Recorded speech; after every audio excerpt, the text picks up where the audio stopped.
What we showed last month was Trump's overall approval rating went underwater by 11 points. 43% of voters approved, 54 disapproved. What surprised you and what may surprise others, Trump today has bumped up. The nonstop coverage of the Epstein story appears to have worn off.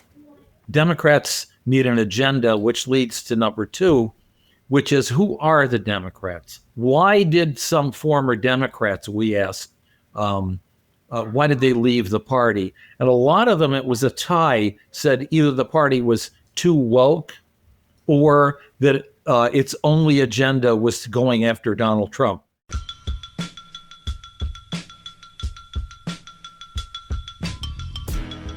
It's Wednesday, and this is a special edition of Real Polling in Real Time with Zogby. And I'm John, and somewhere in captivity, it looks like, is my son Jeremy at an undisclosed location. How are you doing today? I'm doing fine, despite what you just laid out. Okay. Well, we're going to lay out some real polling in real time because this is hot off the press. We just finished this nationwide poll of 1,000 plus likely voters.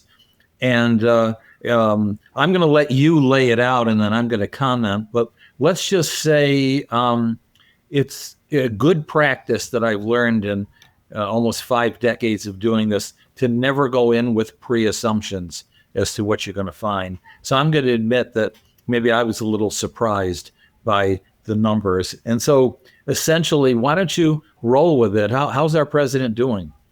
Well, he's underwater. There's no denying that. But I think the important thing to remember is this far into the game, that is, looking at almost 9 months since inauguration, this is what tends to happen. I mean, at least as far back as I can remember, you get past the first 100 days and then the support starts falling off.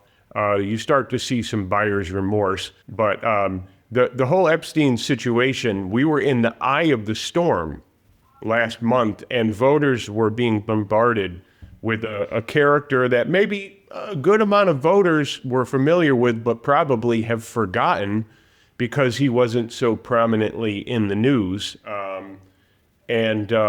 That was just 24/7. And what we showed last month was Trump's overall approval rating went underwater by 11 points. 43% of voters approved, 54 disapproved.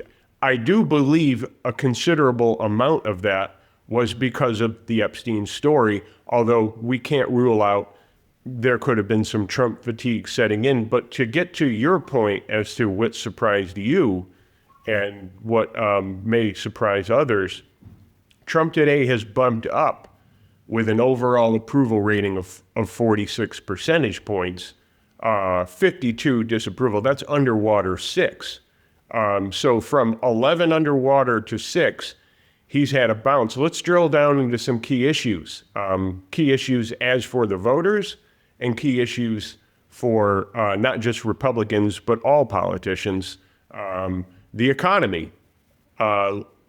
Last month, Trump was underwater 13 percentage points. Today, he's 9 percentage points underwater. 44 approve, 53 disapprove. Immigration, his signature issue, for the first time we saw him fall below 50%. Although he was net positive 1 point, 49 approving last month, 48 disapproving, he's bumped back up to above 50, and he's net positive 4 percentage points. All of this indicates to me, I'll get to one other number actually, proud versus ashamed, that was at underwater 15 percentage points. There were far greater voters that said they were ashamed of him. And again, I do think that was because of the nonstop coverage of the Epstein story. But today he's bounced back up closer to 40%. He's still in a deficit. All of this tells me that story appears to have worn off. We'll get to some issues, and then I'll give my observations and insights what this all means. Today, no surprise, inflation is still the top concern. It's still the top issue that's going to drive voters to the polls and decide who they will vote for. By and far and away, 43% of voters, almost half of voters, say it's the cost of living, it's inflation that determines their vote in a national election. What has surprised me, and I've been talking about this for the past few months, I've said over the last few months to watch for this sleeper issue. I think we dedicated a podcast to it.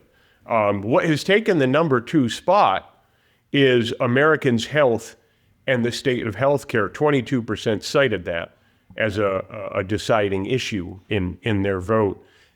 Last 2-3 rounds, it was number 3. It's now taken the number 2 spot. Number 3 is immigration at 21%, not far away, still very prominent. Crime at 18%, that's 18% of voters, almost a fifth of voters who say that's a top issue. And then fighting government corruption. Now here's where things get interesting. We take each of those issues and we ask which party is poised better to handle or deals with them better. And Republicans score better on 4 of the 5. The only one that they don't get is health and the state of health. Voters say Democrats are better poised to deal with that. But the cost of living, immigration, crime, and fighting government corruption, voters say the Republicans handle those issues better. But this, I would say, because the Republicans have RFK Jr. Leading the ship at HHS, and he and the MAHA movement, that's their signature issue, dealing with chronic illnesses and diseases and trying to get to the culprit of it and trying to change the culture so that it's not so much treating the symptoms, but examining what are the root causes in the explosion of the disease. And so I wouldn't rule the Republicans out on that one. And so to bring this full circle and just to say what has happened last month, a lot of people may have perceived, and even I thought, Trump was against the corner. And I raised the question, he's against the corner. We know that he's very comfortable in that position, and he's, the Teflon Don, they call him. Right. But I really wondered, was this going to take him out? And yes, he has lost support from key groups, those in their late 20s and early 30s, Hispanics. Those are just 2 off the top of my head. But here we've seen him weather the storm, and this is what I think is the big takeaway. I think the Democrats put too much into this issue. I think the problem was, and this is their preference, this is their kind of preferred move and strategy in fighting Trump and the MAGA movement, is they go all in on a scandal, and it signals the media that's friendly to the Democrats, a good deal of the national media, to just drone the story, and then eventually it just wears off. And so I think what the Democrats have done is they've weakened their position when, in fact, they should have recalibrated, and they should have focused more on a better vision and a better alternative, as opposed to just the same old, we got you, Trump, this is a major scandal.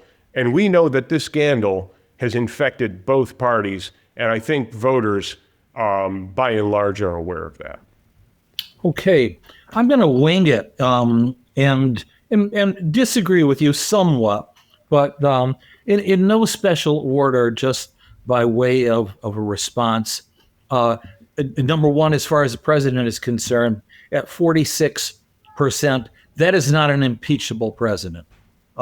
We have seen that. We saw that actually with Bill Clinton, polling in the 50s, and yet the Republicans still attempting to impeach him. And Trump won.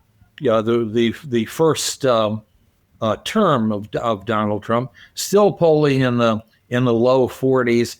Politically, it's not viable. And the makeup of Congress simply not viable. And so that's number one. That's got to be taken off the table. Democrats need an agenda, which leads to number two, which is who are the Democrats? One of the things that we should note is that while this poll is certainly not good news for Donald Trump, in fact, there were little details I think that I want to share. One is that his numbers among Hispanics are where typically a Republican is. 35% approval, 63% disapproval. That's some real movement downward there. A couple of other instances, too. He's really taken a beating among women as well. But still, what needs to be noted is that the Democrats are not doing well. As you pointed out, who's better at handling issues? Democrats lose on, 4 out of 5. But it isn't just that. Why did some former Democrats, we asked, why did they leave the party? And a lot of them, it was a tie, said either the party was too woke or that its only agenda was going after Donald Trump. That is not an agenda for victory. And so that leads to the third point, which is who are the Democrats? Are they going to be an establishment, traditional party that is the loyal opposition that bridges a gap between the majority party and then seeks and gets victory? Or are they going to come forward with a progressive agenda, as you see in New York City and in Minneapolis and in some local races, which on one hand could spell victory for its clarity with voters, on the other hand could paint Democrats into a corner, much like what happened in the early 1970s with George McGovern and the progressive movement then. These are big questions that are unanswerable until the dust settles. Now, in our poll, in addition to the president, we polled the traditional generic ballot. Which candidate will you vote for in your local congressional race? We have, I believe, the Democrats leading by 1 percentage point. However, as we've learned over many years of doing this, the way things are structured nationally, national vote, Democrats need to be leading by about 4 or 5 percentage points in order to have that spell into winning seats. They're not there yet. And so this is a mixed bag and a conundrum right now in terms of making any projections for 2026. Now, we have been looking at, and the press has been reporting, local races. We're all going to be looking in a couple of months at Virginia, right? And New Jersey, and some ballot measures to see if those spell out signals, as they often do, as to what will happen next year. But right now, we just simply don't know. Yeah, I would just add to that what was interesting, and as you laid out, that this is the generic congressional generic ballot question is just what it is. It's generic. While on the one hand, it shows Democrats with a 1-point lead. I wanted to follow up with a question. Well, who do voters think will actually win the midterms or gain control of the House? And then with that question, it's a 1.5 more, percentage point and a half more of voters say that they actually think Republicans, all of which is to say, I think those two cancel each other out, and it's probably going to be tight, but the backdrop is going to be the issue of turnout in voter registration. And I find it interesting that CNN and the New York Times in the same week, last week, reported on those 30 states that have that data. And this is no surprise because we saw this in the turnout of the November election, the previous one, that Democrats were bleeding. And so it doesn't look like to date they have made or gained any ground, although there still are 20 states, to be fair, that we don't have data on that. But I do think there's something revealing and telling by the fact that CNN and the New York Times were reporting on that. And then to combine or fit, the other phenomenon that you talked about in terms of who are the Democrats, are they even soul searching? I think it's quite evident that they're not, that they're not figuring out how can we position ourselves against MAGA or even any kind of Republican populism, because I'm pretty sure when Donald Trump is no longer a factor in 2028, I don't think you're going to go back to the Bush-type Republicans. I think populism is here to stay, and it's very frustrating for Democrats because they just don't know really how to do it successfully now. They are, like in the case of Mamdani in New York, there is this burgeoning urban socialism. You also see it in Minneapolis with another candidate. But we have to remember that those are large city phenomenons. And you have to ask yourself, is that something that could really make its way to Iowa? Is that really something that could go into the heartland? I mean, I could totally see it on the coastal large cities and some of the large cities in the Great Lakes. But when we're talking about the vastness of America, rural America and suburban America, socialism is not something that's really going to be all that appealing, especially when it's tied to wokeism. And I think Mamdani and the Minneapolis candidate, Omar Fateh, weave that wokeness into it. The reason why I think Bernie Sanders was far more successful in running as a socialist candidate is because he didn't really infuse that stuff into it. It was really more of, I would say, an authentic old leftist socialism that communicated itself as caring about the everyday person, which the Democrats used to be, known for, and clearly they're no longer known as. So I will just end by saying the real story here is, number one, that as you pointed out, the Epstein story had legs, and while it was prominent in July, it hurt the president, and then not so prominent in August, and Mike Johnson, the speaker, calling a recess. Trump's numbers bounced back a little bit. I would pay close attention to this week and the upcoming weeks as there's more testimony from Epstein victims, and the issue becomes prominent again. I think the president will take a bit of a beating on that. But meanwhile, on the other hand, we've got to watch New York City very closely.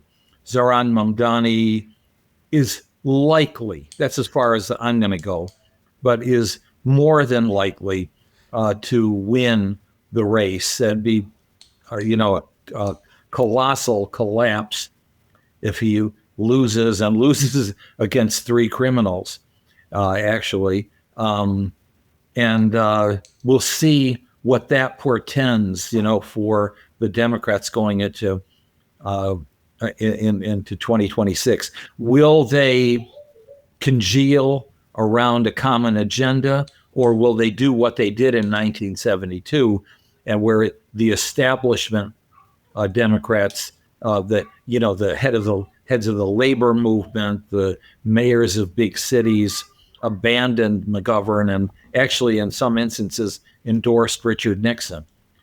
What will the Democrats do? That's a question we're going to keep asking. And this is a good conversation. I'm done. Yeah. Let me just say that if I didn't make it clear, I do think the Epstein story chipped away at the support. I do think the story has legs, but I think that those legs, one of them is a Democrat leg, and the other one is a Republican leg. And by virtue of that, I don't think it only hurts the president. I think it can also boomerang back and seriously seriously damage the Democrats. If Democrats and Democratic-leaning journalists continue to release information, the same kind of information will just be released in return. And it's not really going to gain anything for the Democratic Party. Okay. Have a good week. Yeah, you too.